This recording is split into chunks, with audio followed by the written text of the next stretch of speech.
It is my real pleasure, and I really appreciate the Reverend Dr. Caleb, hopefully I pronounced it correctly, join me, and he will give to us an introduction or his perspectives of progressive Christianity. And I'm personally very intrigued. I always was named, when I was a Christian, liberal Christian, so maybe he will clarify this mess of naming, or maybe there is not a mess. And I knew in my church that always liberal means bad. It was like a stray, bad, you understand, Christian.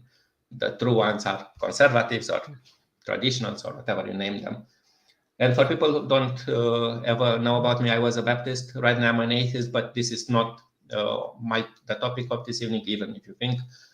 And but even when I was a Baptist, I was quite early exposed in a more non-traditional, like I was always accepting an older theory of evolution. We are related with things, some type of animal, which I will not name it because it will flame already the taste. And I was exposed with a lot of very literalistic, strong views. Like we were encouraged not to watch TV.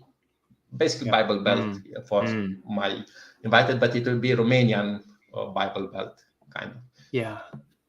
You know this taste. So I will make a very small presentation about one thing about myself. So the way I was exposed to progressive Christianity, it was in two steps. One of them was about Jean-Dominique Crossan, Don. The first book which I remember changed my life in this sense. It was this book. It was Jesus, a Revolutionary Biography. And it was what was the most stunning part for me. This is not a theological book, to say very frankly. It is describing the effects of antiquity, more or less. When you'd compare this book and I read, and it was popular at the time, A Case for Christ by Lee Strobel. It is an apologetics book.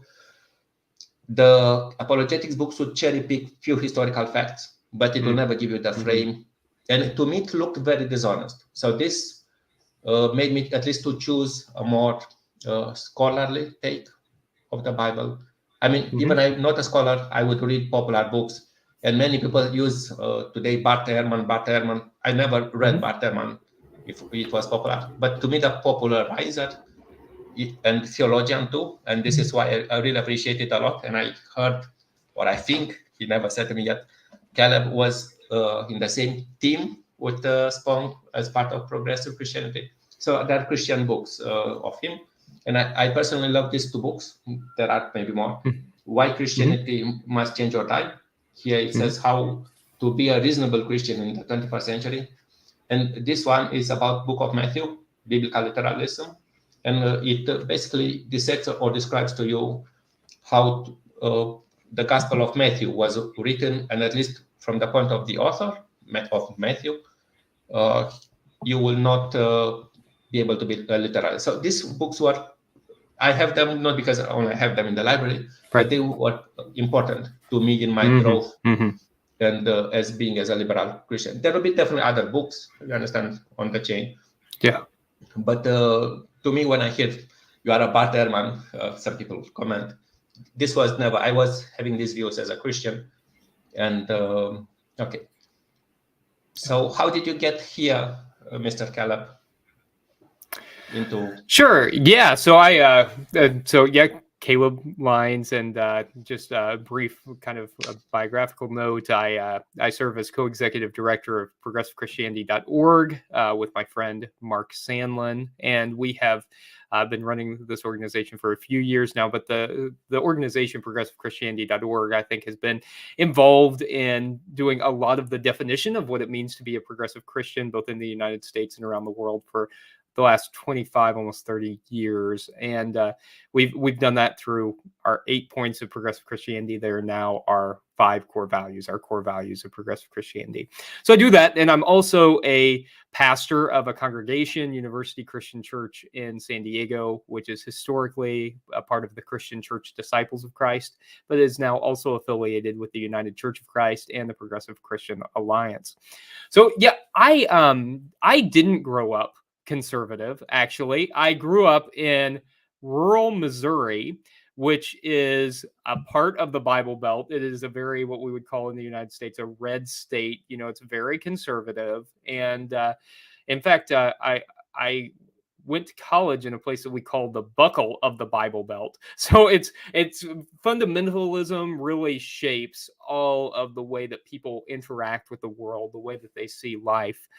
But I grew up in Christian Church Disciples of Christ congregation, so that's a mainline Protestant denomination in rural Missouri, and it must have been one of the very few progressive congregations in that rural part of the world.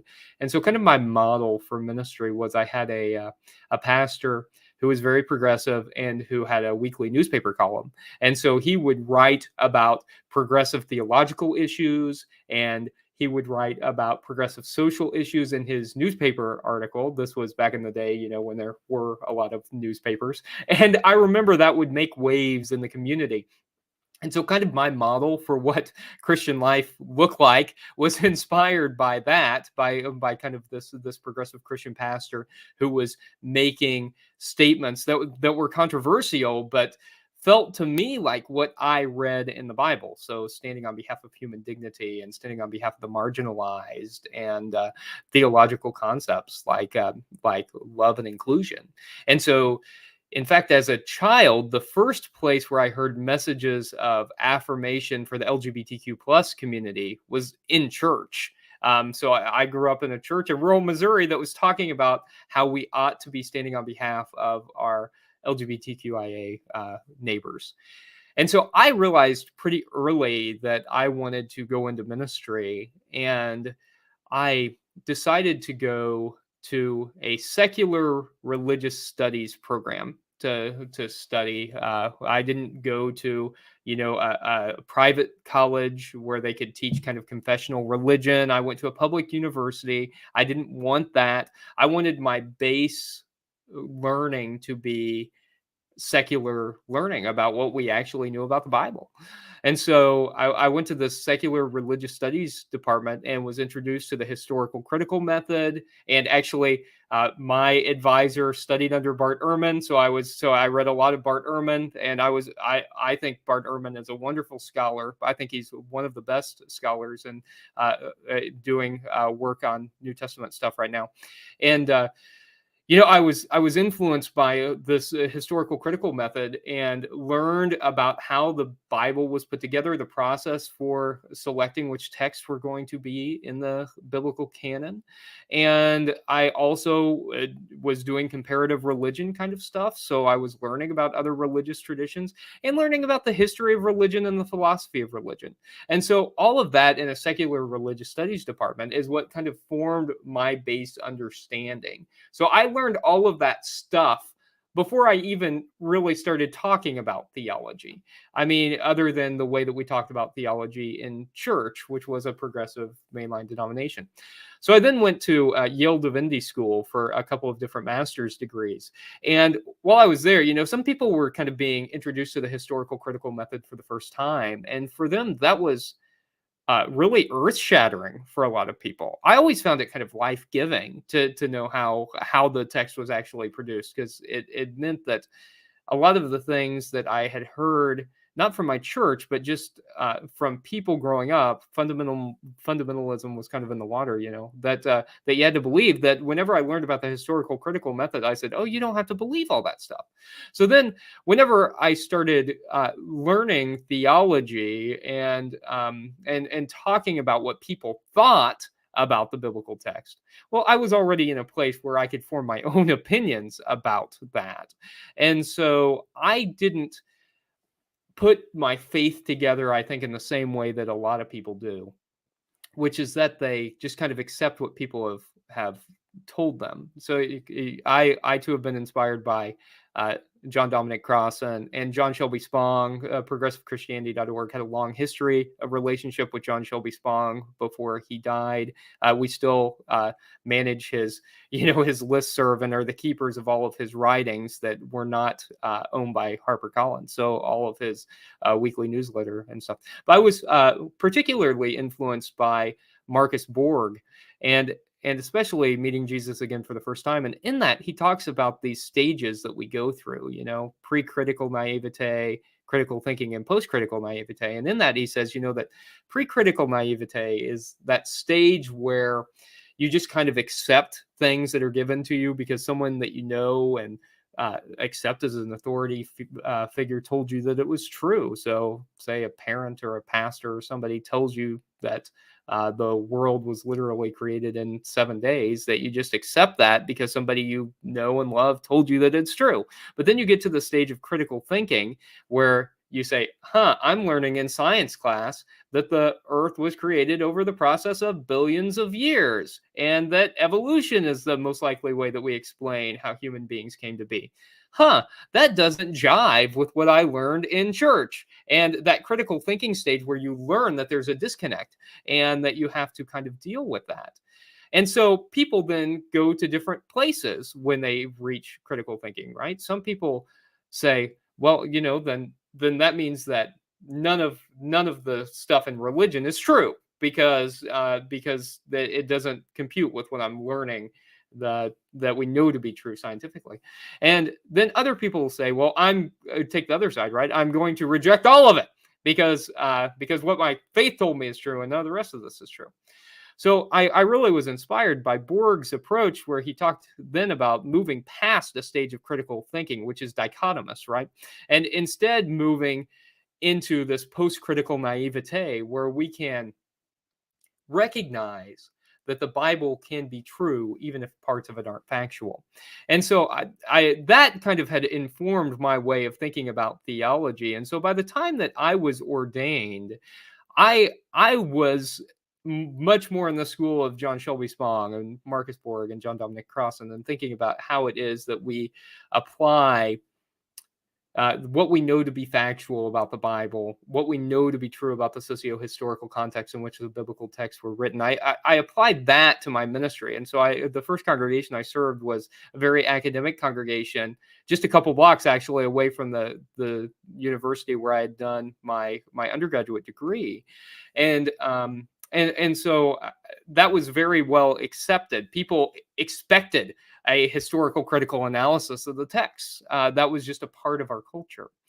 And then when I came to my current church, I chose this church in particular because it was a congregation that understood that at the heart of Jesus's message, which is maybe something we'll talk about later, is a message of social justice on behalf of those who are marginalized. And they let that inform then who they were and how they approached theology. And so it was a great fit for me because that was the way that I had understood the gospel and the central point of Jesus's message.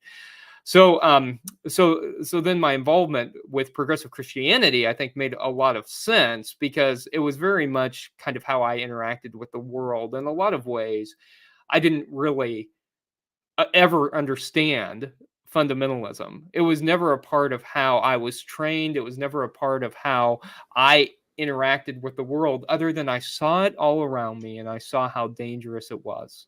Can And I so, interject a bit? yes, Or absolutely. you want to go? If you say, okay, so I had some kind of outline, so I would go with the next part because you kind of started, and we will go back if you.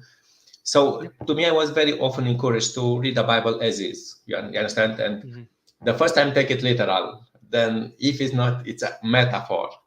And maybe you know this kind of steps, just to let loose as little as much of being as literal, like sola scriptura, things like that. Yeah.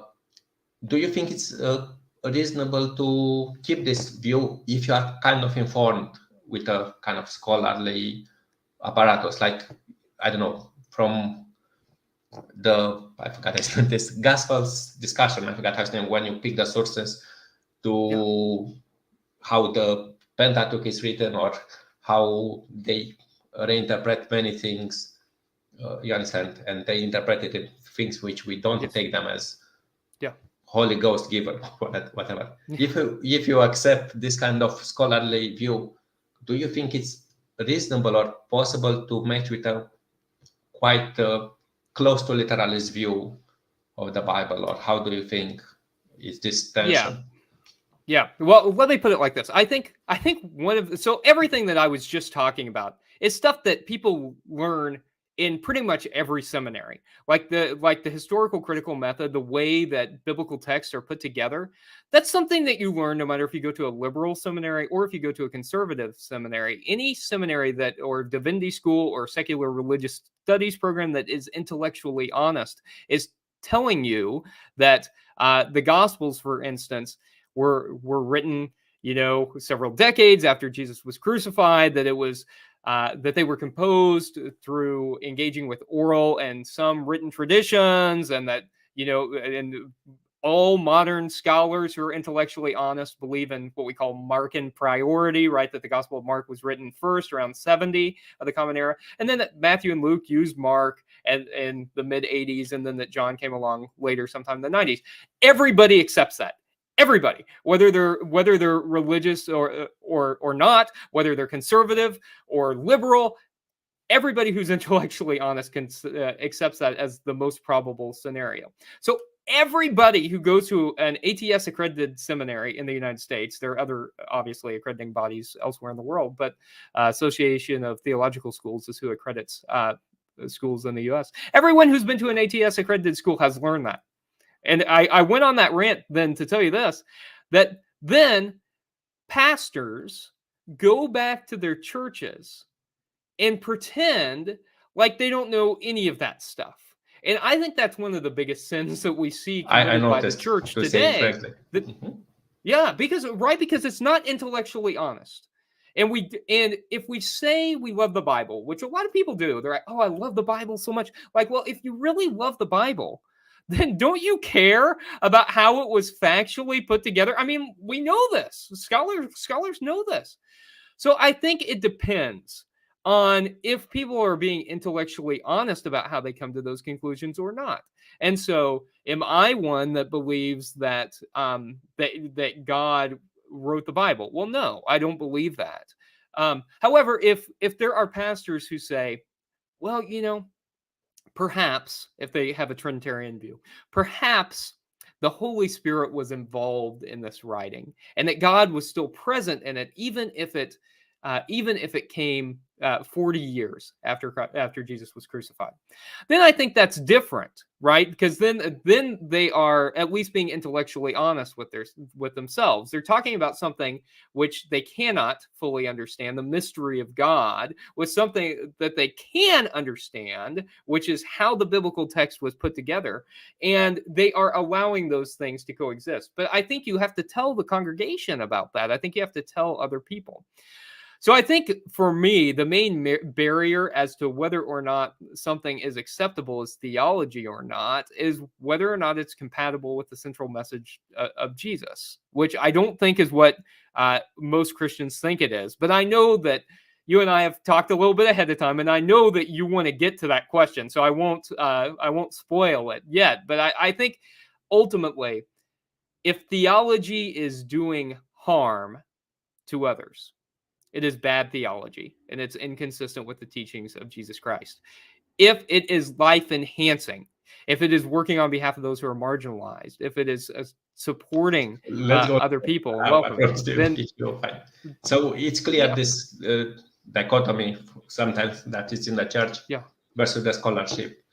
I will put only one question about this modern scholarship. So this is one part which kind of surprised to me a lot.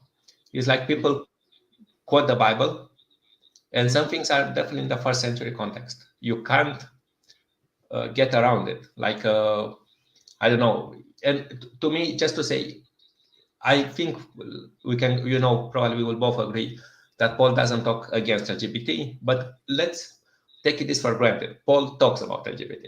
You understand? This could be his understanding of the first century Greco-Roman culture, which was very different from ours. Like we have a lot of things that you understand that everything in the context of antiquity, it is so anachronic for us. Like today we care a lot of scientific stances or things like that. Mm-hmm. And these were not concerns even at the time. So I personally, this is the part which I don't understand, and maybe you have your views on it. like Revelation says it's not a future text. You'll never see Revelation around. I think you have the same view. Yeah. You understand the views. Even Jesus had some view about something. You have still to adjust it to today's. There is no Samaritan today's, for example. Samaritans, or are there? I mean, I think so. I think that depends on how you like. If you know the historical context. Exactly. Yes. So if you adapt it, Yeah. many things will not turn into today. Yeah. So LGBT, even Paul it will be about abuse of some type of LGBT relation. It will never be about LGBT consenting, loving relation, which people have it. You understand? You can't put some parts of Paul. Even Paul would say them. You understand? Yeah. So how do you think it's fair to say biblical scholarship kind of disables, if you are fair, some of these toxic messages which you see, especially around abortion, which I would say there is nothing in the Bible, LGBT, which are typical the parts which are used by many. So I think the way you're demonstrating that is the perfect way to think about how modern scholarship ought to interpret the way that we view the ethical teachings in the Bible, because I think the Bible at its heart is about human search for meaning and human search for understanding that which is not fully understandable by human beings, and they use stories to teach about ethics, and I think certainly Jesus in particular was concerned about ethics. So let's take the example that you just gave about the Samaritan, for instance. Like, okay, well, if we know the historical context that Samaria was once and Judea were once a part of the same kingdom, and then they were split because the northern kingdom was conquered first, then you know that in Jesus's time, that Samaritans were seen as kind of half-breed Jews. They were seen as, they were not fully, they were looked down upon. They were foreigners, right? And so they would have hated the Judeans, and the Judeans would have hated them. And so in the story of the Good Samaritan, you get two religious leaders who come by who are concerned with purity in their culture, right? If they had gone and helped the person who was on the side of the road, they would have become ritually impure, and they wouldn't have been able to go to the temple and do their jobs. They would have had to go to the mikveh, this ritual cleansing bath, and it would have been a whole thing. And so they could not risk their ritual purity. So Jesus here is talking about ritual purity, right? He's confronting the purity system. I think that's the main rub he had with the religious leaders of the day. And so we then see a foreigner who comes in and helps, but not only helps, goes to extravagant lengths, right? Puts this guy on his donkey, takes a guy to the inn, pays the innkeeper to take care of him, says, I'm going to come back. I'm going to pay any additional expenses. So I think this demonstrates how we use the Bible as an ethical text, right? We know that. Now, it's not just a nice guy who came along and was like, oh, I'm going to be kind. No, it was someone who had every reason to hate the other person, who had probably heard racial slurs his whole life from Judeans, and maybe had said some himself, right? So then I think the question becomes, how is it that we see people in our society, and who are the Samaritans of today? I mean, is it the refugees at the border? Are they the Samaritans of today? Is it Muslims in the Middle East? Who is it that we are looking down upon? Who is it that we have been taught by our culture to see as enemy, and who Jesus tells us through God that we ought to love? So I think abortion is another interesting example of this, right? Because I think it is a great example of how one actually reading through the Bible can demystify some of this, and how biblical scholarship helps us to understand it. So a lot of conservative Christians, even maybe mainstream Christians in the US, think that the Bible condemns abortion. Well, it doesn't. I mean, what people will do is they'll take text completely out of context. Like, say, take from Psalm 139, you formed me and know me. You knit me together in my mother's womb. And they use that to try and justify life beginning at conception. But I mean, if you actually just, I don't know, take the time to read that psalm, you see that it's about the psalmist's desire for intimacy with God. It's clearly a metaphorical kind of thing. He wasn't trying to scientifically define life because he had no notion of what that was. It's about the psalmist saying, you're with me from the beginning of the day until the end of the day, from the beginning of my life to the end of my life, no matter where I go in the world, right? It's not a scientific explanation of when life begins.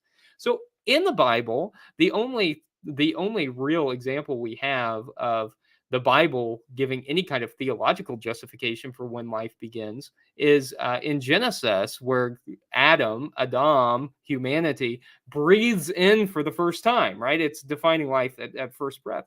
But we know through biblical scholarship that in that ancient world, life was precarious. It was hard to be pregnant. Childbirth was precarious, and a lot of children died. There was a high infant mortality rate. So in this culture, children weren't considered to be fully alive until their naming ceremony. And because you didn't know if the kid was going to die or not, and it was a preservation thing to make sure that you didn't get so emotionally attached. And so that's what we see in Luke when Jesus is at the temple getting named. And in some ancient cultures in the ancient Near East, some cultures waited up to a year to name a child, right? So what we see is that in the ancient world, they actually waited later to define life. They defined it later than we do today, not earlier. I think even if that you take it as also the first, sorry to interrupt you, even if you take it just as the first breath, it is still not in the womb. You don't breathe in the womb. That's right. Even the theological justification, that's not the socio-historical, even the theological justification that we get in the text, is later than we would find today, which is one of the points that I want to make here, that this is one of the issues with using an ancient text to interpret modern sensibilities, modern ethics, if we don't really have a full understanding of what the text means, right? Because today we would find it morally reprehensible to say, wait 8 days to define that a child is truly alive. Or even first breath, right? Like, say in the United States, we have laws about late-term abortions. There's a certain point where we've kind of agreed, and there's a lot of debate about where that actually should be, but society has kind of agreed that, at a certain point, no, the fetus, it would be, might be viable outside of the womb. And so that's a point at which we as modern people have used our intellect to say the ethical thing to do here is to try and protect that life. But we have scientific knowledge to help us through that. So I think modern scholarship is extremely helpful in thinking about biblical ethics, because through modern scholarship, we can gain the perspective we need to interpret the text, I think, the way that they were originally intended to be interpreted. So then there is the flip coin of that question. Yep. So modern scholarship say, I think that Genesis or the creation, it's, I think, to me, it's 500 years distance. There are, I don't know which version of documentary hypothesis you accept, 4 sources or 7 with early Deuteronomists or whatever. And Jesus died for Adam's sin. What happens if you drop the Genesis? I heard of it in my church. You drop Jesus' sacrifice. What Jesus died for, what you remain out of Christianity if you drop a historical Genesis, for example. Well, I don't think we should drop the book of Genesis, but in terms of but I think we need to realize that that it's not historical. None of it's historical. So about this specific question about Jesus being atonement for human sin, right? What's called usually penal substitutionary atonement. It goes kind of something like this. God created human beings that were flawed, and then God got angry with human beings for being flawed in the way that God created them to be. So in order for God to appease God's self, God sent God's son, Jesus, who was also kind of God, to suffer on behalf of humanity so that God would then die as a sacrifice to God so that human beings would not be punished for who God created them to be. So you see, just in me explaining that, how terrible that theology is, right? It makes no logical sense. And what's more, look, this doctrine of original sin was invented by Augustine. So Jesus, when he was hanging on the cross, dying, it would have had no idea what original sin was. If someone said, "Oh, you're dying for the sins of humanity," Jesus would have been like, "What? What does that? What do you mean?" Why me? Right, because that theology had not been invented yet. It wasn't invented yet. So I think one thing that scholarship helps us to realize is we've talked a lot about historical critical method, I but will mix it with the next question, probably that link. Sure. So About what is it who about? Jesus is and Jesus's Yes. relation to God. Yeah, I think that's a good call because this is important, right? Because we've talked a lot about historical critical method, but a literary method is also very valuable, right? And so we need to understand what stories do and what their purposes are. And so, for instance, the creation story is an etiology, Etiology, etiology. From And so ethics, it's right? From ethics. right. Yes, right. A story that is designed to explain why the world is the way it is. That's the function of that story. Why is there suffering in the world? Why are there men and women? Because they didn't have a I knowledge think of we a strictly the term is spectrum of gender myth, identity. the myth, but myth not like a fairy tale. Myth like a Right. Yes. Myth, but okay, please. with the intentional purpose of explanation for the world, because there are different types of myths, right? And I so I agree. mean, Yes. for instance, the flood myth, right, which is Yes. one that exists across several ancient cultures, right? So it serves a slightly different purpose, but this one I think is designed to show why the world is the way it is. So as you could tell, that I don't think that Jesus's purpose of life was to live and die. And I think this is one of the problems with the way that a lot of people understand Christianity, all the way back to the historic creeds, is that creeds focus almost entirely on theological statements that have nothing to do with Jesus's actual life, right? Like who he was, and then how he died, and all that. It's basically stuff that we can never know. Um, and those creeds were not a part of early Christian tradition. And so, as you all probably already know, and your viewers probably know, that early Christianity was very diverse, and early Christians didn't have a unified view on who Jesus was. That there was everyone from the Jewish Christian adoptionists who thought that Jesus was fully human but adopted by God at his baptism, so not divine, at least not until that point, to Marcionite Christians who thought Jesus was so divine that he was just like a phantasm, right? Like a ghost, and like even his crucifixion only appeared divine. So early Christians, most of whom never even met Jesus, were divided on who he was. So if we're talking about who Jesus was about and Jesus's relation to God, I like Marcus Borg's understanding of this, that there have been people in our world throughout history who have been spirit people, right? People who have had a connection to that great mystery beyond us, to the divine, what we might call God.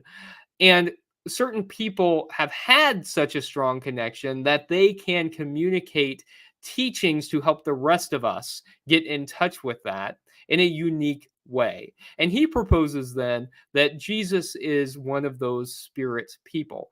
And I find that argument to be very compelling. And so uh, I think then that Jesus was a spirit person. Jesus was someone who was in touch with this divine reality, both within us and beyond us.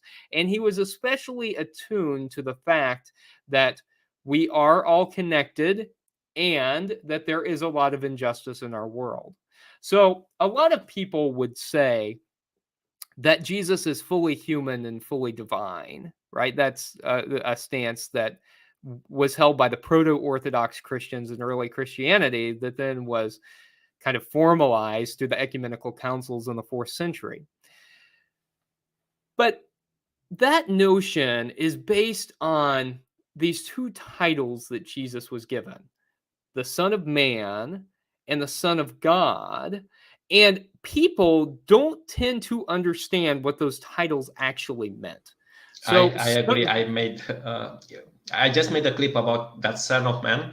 It is really Yeah. funny that I will talk about Mark chapter 2. Sorry to go directly with the reference. People ask, why do you heal this paralytic? How could you forgive? Are you God? This is what critics of Jesus say. And he says, don't you know that the Son of Man can forgive sins? So he clearly specifies, I'm not God. Exactly there, at least on the paralytic passage. He says, I'm not God, I'm Son of Man. And people say, no, Son of Man is God. I personally don't get it. In the passage saying, he criticized not being God. But I wanted to comment one thing a bit earlier, because when you put this title, to me, what I found about the crucifixion in particular, it is worse for other reasons. This punitive or something. Even the Gospels, even they try to interpret it like this, they don't say Jesus died for this. Jesus died on a cross. It couldn't be for the sins of humanity. People got on the cross on many reasons, at least academically.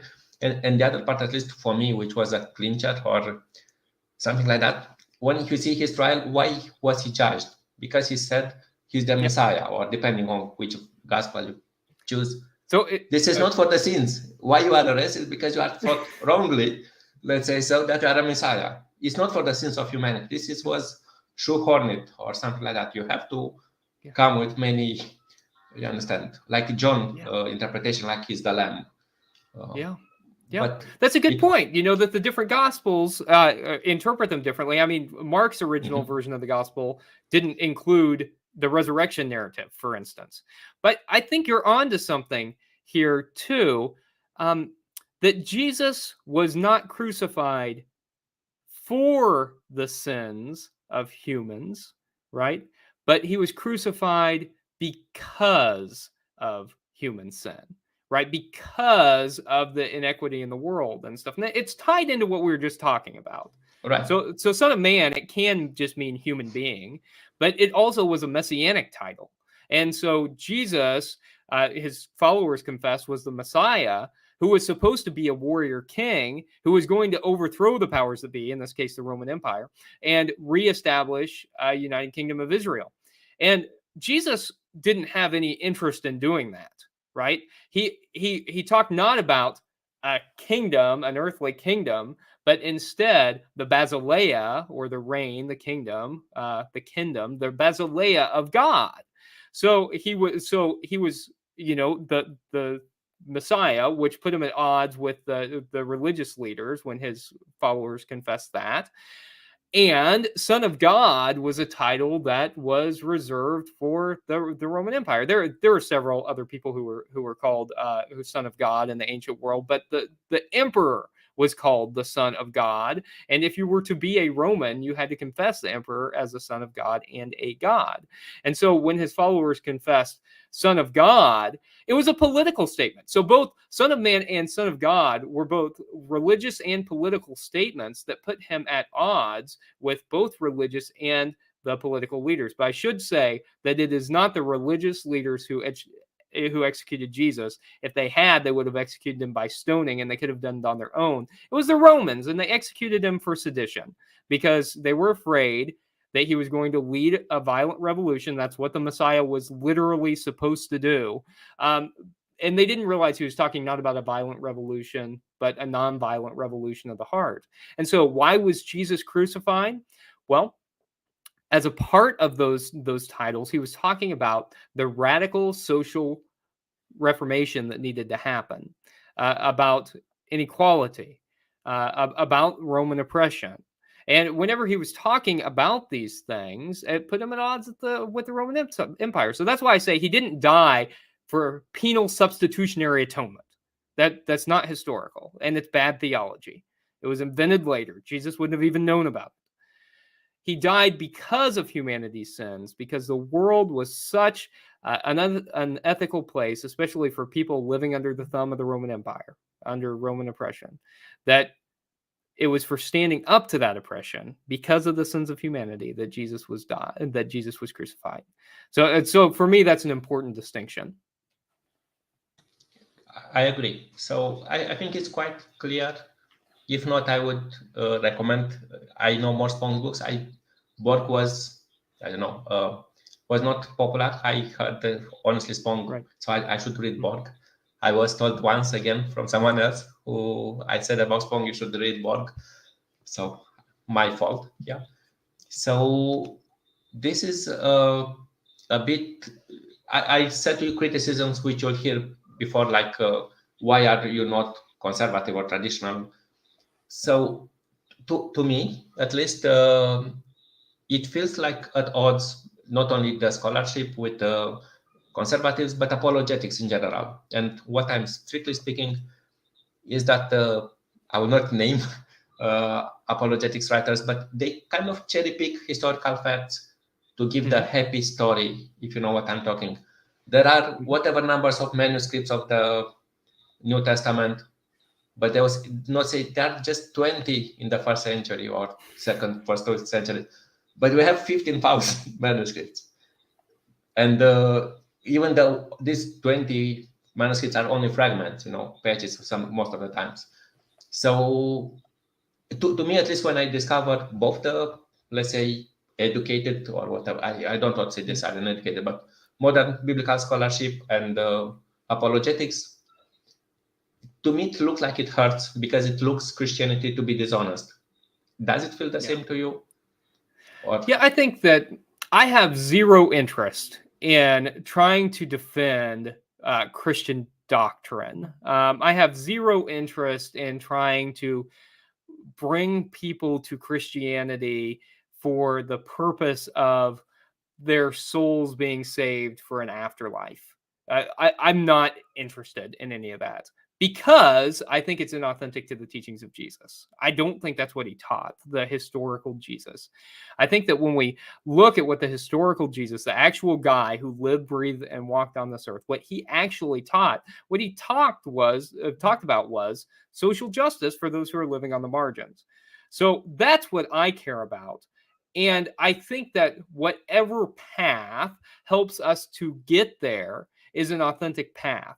And so if that path is Christianity, great. Let's deconstruct the bad theology of all of that.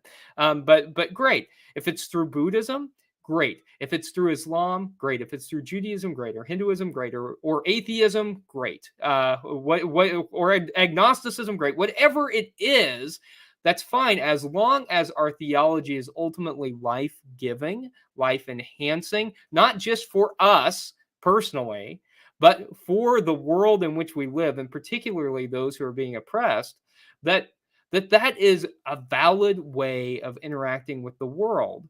And, we often will talk about different paths to our ultimate reality, right? And that the paths may take, go through some different places, but ultimately, as long as they're headed to that place of love, then that I think is the most significant thing.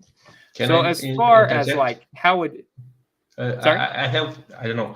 I heard this criticism, and I would say, have you heard about the metaphor of the elephant? It's a Hindu one or Chinese one, that there are 5 blind people which touch parts, and they say this is a wall, but they touch the belly of the elephant.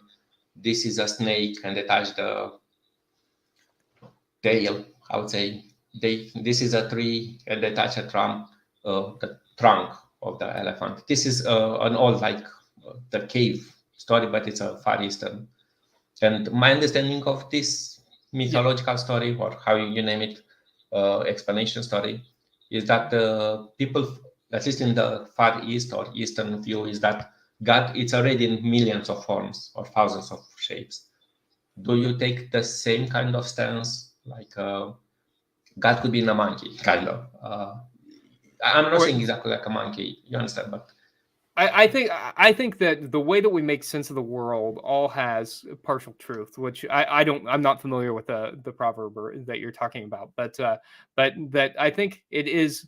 I think that the way we interpret truth is all a matter of perspective. I'm not talking about living in a post-truth society, because I think that that's something different and dangerous. But what I'm saying is that the mystery beyond us, which we are all searching for, that some of us name as God and some of us don't, um, is something that we interpret through our own life experiences and our own culture. And so part of this is knowing our own social location, right? So why am I a Christian? Well, because I was born in middle America in the United States, and that was the predominant religion. However, I do choose to remain in Christianity because I find it to be an important mediator for me in how I see the world. And so I think it's the same for others. Had I been born in India, I very likely would have been a Hindu, and I would have made sense of the world in that way. And so I think that that's a valid way of making sense of the world, and that we ought not condemn other people. But I do think as Christians, then the way that we ultimately determine whether or not what we are doing is consistent with the teachings of Christ, and I think the way that we determine whether actions in the world are ethical actions or not, since Christ is our primary mediator for that as Christians, is through the criterion of love. So I think that Jesus gave us the criterion of love. So looping back to where we started at the parable of the Good Samaritan, Jesus is asked, what are the greatest commandments? He didn't make these up. He pulls them out of the Hebrew Bible. They've already been tied together, but he says, love God and love neighbor. And they said, well, who's our neighbor, right? This is Luke's version of, and he tells the story of Good Samaritan. And so he tells us that love is the central of our theology. So the center of our theology. So all of our actions must pass the criterion of love. And to kind of encapsulate what we talked about in this whole time together, is that any theological interpretation that we have must pass the criterion of love. And if it doesn't pass the criterion of love, then it's not compatible with the teachings of Jesus, and it's not good theology. it reminds me a bit of Beatitudes also, which they say that, for example, the beauty of Beatitudes, in my understanding, is this antithesis of how the life is, and like I forgot in English form, but for example, blessed are the weak because they conquer the world. But we know that the weak, they never conquer the world. The strong conquer the world. So Right. you have to, when you go out, exactly, you don't say love outside typically. This is how you can do it.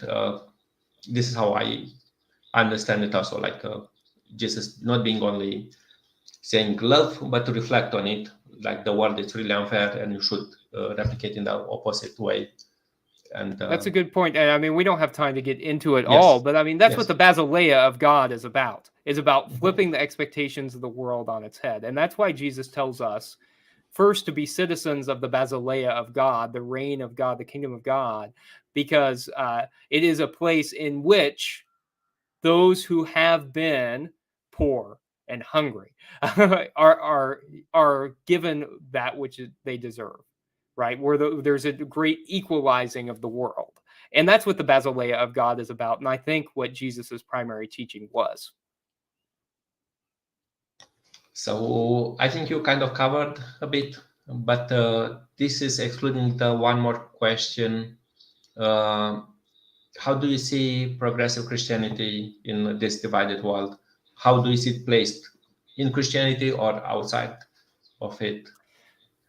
Yeah, so we talk about progressive Christianity, and earlier you asked me about the division between kind of liberal Christianity and progressive Christianity. And I would say, at least in the US, because it's different depending on where you are, right? I just recently had a conversation with someone in Australia about their issues with progressivism.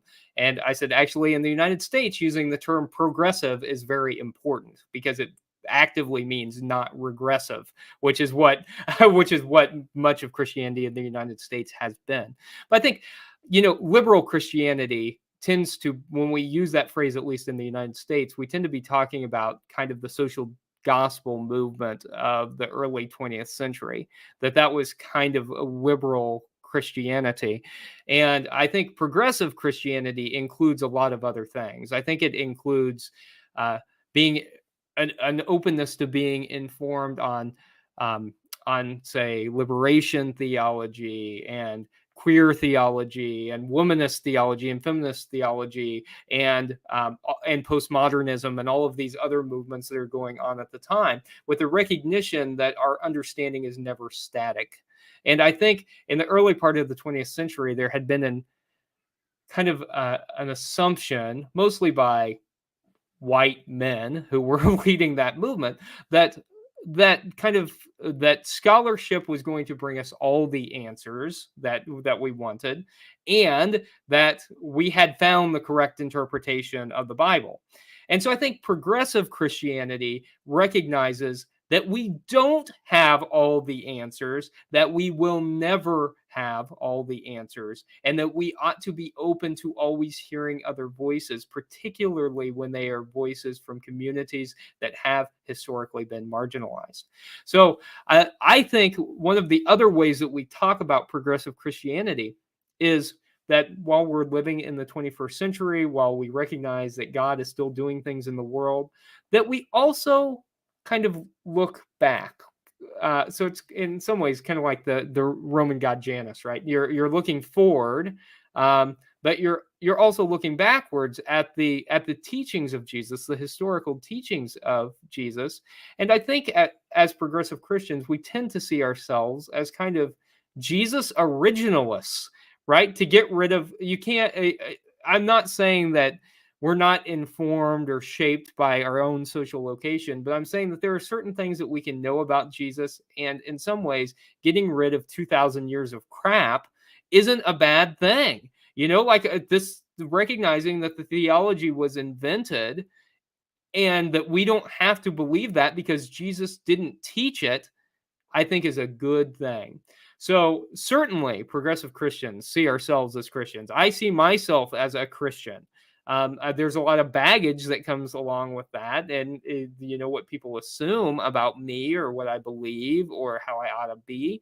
But I think that progressive Christianity at least strives to be an authentic version of Christianity that is informed by Jesus's historical teachings and the work that is being done by modern communities that have been historically marginalized.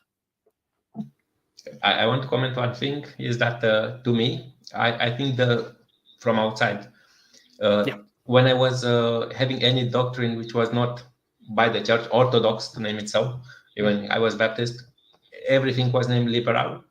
And I also noticed in US, speaking people, especially the red state, whatever is liberal is bad. So I really think, at least as name, it's a good thing, at least in a Baptist world, Romanian Baptist world with imported US culture, to not use word liberal. Just as marketing, I even it's not the right. You understand why? Because liberals are whatever, they break every convention. They are whatever. You also have the debate about, like, are you talking about classic liberals, or are you talking about liberal within its own context, and it means something different depending on where you are? And I think actively, one thing that progressive Christianity is trying to do is to make progress towards the basileia of God, a community, a world in which everyone is welcomed, in which there is justice for all those who have been historically oppressed, where we treat each other with respect and dignity, and to use theological language, where we see every person as a child of God, a being with inherent worth and dignity, or to use human rights language, where we recognize the humanity in every single person, because that is a part of basic human ethics. To recognize that every person has worth and value, and that we ought to be working for human rights. I agree. I will have one question Yeah. from the public to say so when I made a post. It's not mine, so if it makes no sense, my apologies. So, uh, why progressive need or pretend to have a better understanding, I think, of Christianity, I assume, than traditionals? So This I is think a literal translation. Yes. I appreciate that, and I have heard the criticism before, and I think it generally comes from a place where, I think it's a perception that's not accurate, right? Because it's not that, like, I, for instance, think that I have a better understanding than all the rest of progressive or all the rest of Christianity, Orthodox Christianity. It's just that I've been willing, and other progressives have been willing to take the things that we have learned, that scholars have agreed upon, and to allow that to influence our faith rather than doing it the other way around and allowing what we already believe because we've been told it's true to influence the way we interpret facts. And I just don't think that's ever a good thing to do, because we all have inherent biases and we can never let go of those inherited biases or the embedded theology that we have, the inherited theology that we have. But I think that if we start from a place where we are looking at what we know to be true about the world, knowing biblical composition, respecting the text enough to recognize where it was written, what the culture was concerned about, which to me, as I said, is loving the Bible because you're giving it the respect it is due to understand it, to understand who wrote it. That if you allow those things to help you interpret the Bible, well, then it's real tough to hold on to fundamentalist views. It's really hard because the text, I think, is written in a community that is moving more towards justice. So I had a Hebrew Bible scholar in seminary who's a professor, and he said this. He said, look, if you read the text with 21st century eyes, of course things will be seen as unjust, right? Like, for instance, we were talking about abortion earlier. There's a text in the Bible about how to perform an abortion. There are texts in the Bible about how, what we would call today fetuses are property and not human life. Like, that's in the Bible, right? We see that as problematic today. So if you look at it and just take it out of its context, there's a ton of stuff that's morally not just problematic, but reprehensible. But if you look at the Bible as a whole, you can see it as a movement towards justice, a gradual movement towards justice as society progresses, right? So I think a good example of this is an eye for an eye and a tooth for a tooth. Yes, We have I want to interrupt one thing. I want to remark one thing for atheists, to not criticize only Christians. Yeah. There is a lot of social justice also in the Old Testament. And that's yes, exactly I want to right. I make to make clear, because people say, are these evil passages what atheists quote? It's always Old Testament. Yeah. I want to make clear, for example, the widow and the orphan, for example, are central, which Jesus references back. For women not to divorce them, Jesus comments back, but it goes on top of already some social justice that was imposed, let's say, by Moses. I will use in quotes Moses, but you understand. So just people to not misquote you and to think that only Old Testament has reprehensible things, have also social justice, definitely also in the Old Testament. Right. I mean, even as I mentioned earlier, that whenever Jesus gave the greatest commandments, like I said, he did not come up with that. He took it from the Hebrew Bible. Leviticus and Deuteronomy, yes, for the love your neighbor. Like so, but the argument I'm making here is that an eye for an eye, a tooth for a tooth, that we read with 21st century eyes as something that is ethically problematic, was justice because it was outlining unproportional retaliation, right? If someone poked you in the eye and you killed them, that is an unethical retaliation. So that was a just verse. It was about equity, right? And so we understand that, and we know that the verse is about equity. And then when Jesus comes along, he reinterprets that again within his own tradition to say, actually, you've heard it said, an eye for an eye, a tooth for a tooth. But I'm saying go beyond simple matters of justice and love even your enemy, even those who persecute you. So I think that understanding the text in that way as a movement towards justice, which did not end with the book of Revelation, right? That we continue to be a part of that movement towards justice if we're living our lives correctly, that we are always progressing towards a more just society. That's very great, and I really appreciate this comment. I think, I don't know how much you want to be around, but we agree kind of for 1 hour, more or less. If you want, we can still stay more. If there is any last moment questions, we would listen. But if not, would you want to close some remarks? Say to you, I'll put the resources for your page and Progressive Christianity in the description after the call. Do you have anything else that you'd want to close us about yourself, how to contact you, how I contacted you? You can say whatever you feel like. Well, sure. Yeah. Just let me close by just saying this, that I think that we all have much more in common than we have different. And that's not to say that all religions are the same. That I hate that, because it's not true. Religions have different ways of understanding the point of life and the sacredness of life. And folks outside of religion have different ways of understanding that. We're not all the same, but we do all, I think, hold certain core values as human beings. And whether religion is the way we make sense of that or not, I think that holding each other as sacred is something that we all have in common. And so I think, the focusing on the ways that we can work together as a society, I think, is extremely important. It's one of the most powerful things that we can do, is to say, these are the things we can work together on. Let's make progress on those things.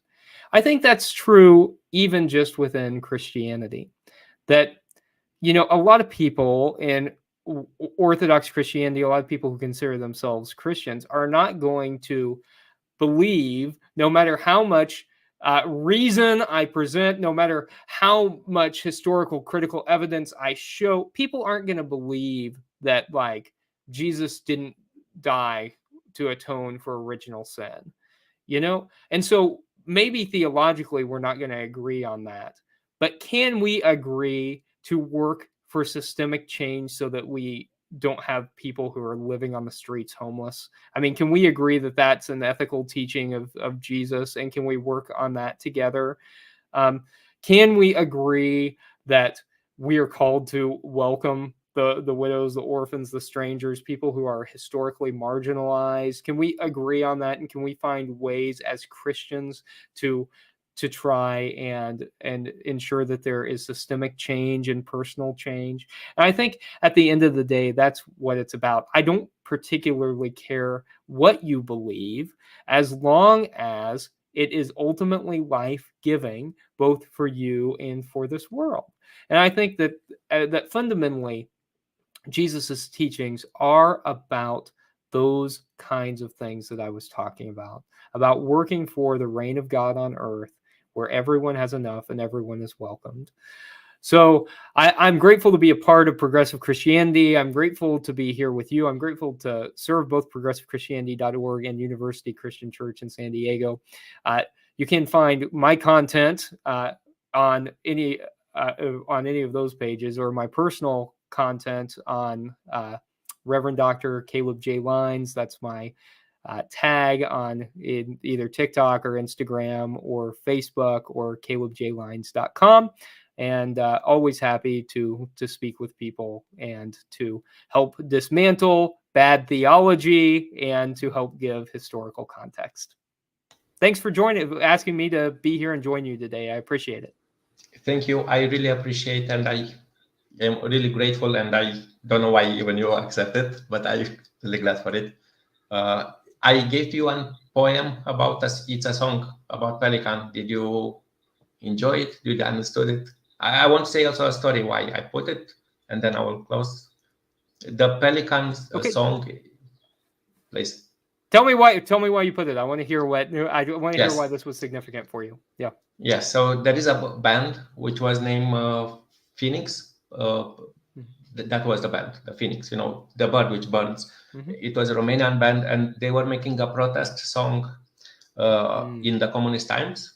But how they make it, they said it's about a canary. It's a bird that lives and cries for freedom and tries to run, and he's the cage and dies as she or he's the cage and dies hurt. So this is the poem initially. So they remake another song about right now we are after freedom, after you know we are under the communist oppression, and then this pelican lives and thinks alone in a lake about the freedom that, but it's only in his mind and to fly. That's it's the same band. So that's the full story, and I thought it's interesting even as a Romanian trivia story.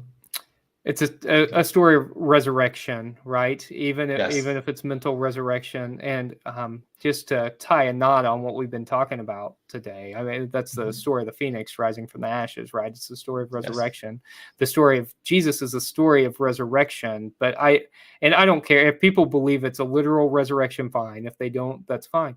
I don't believe in a literal resurrection, but I do believe that resurrection happens.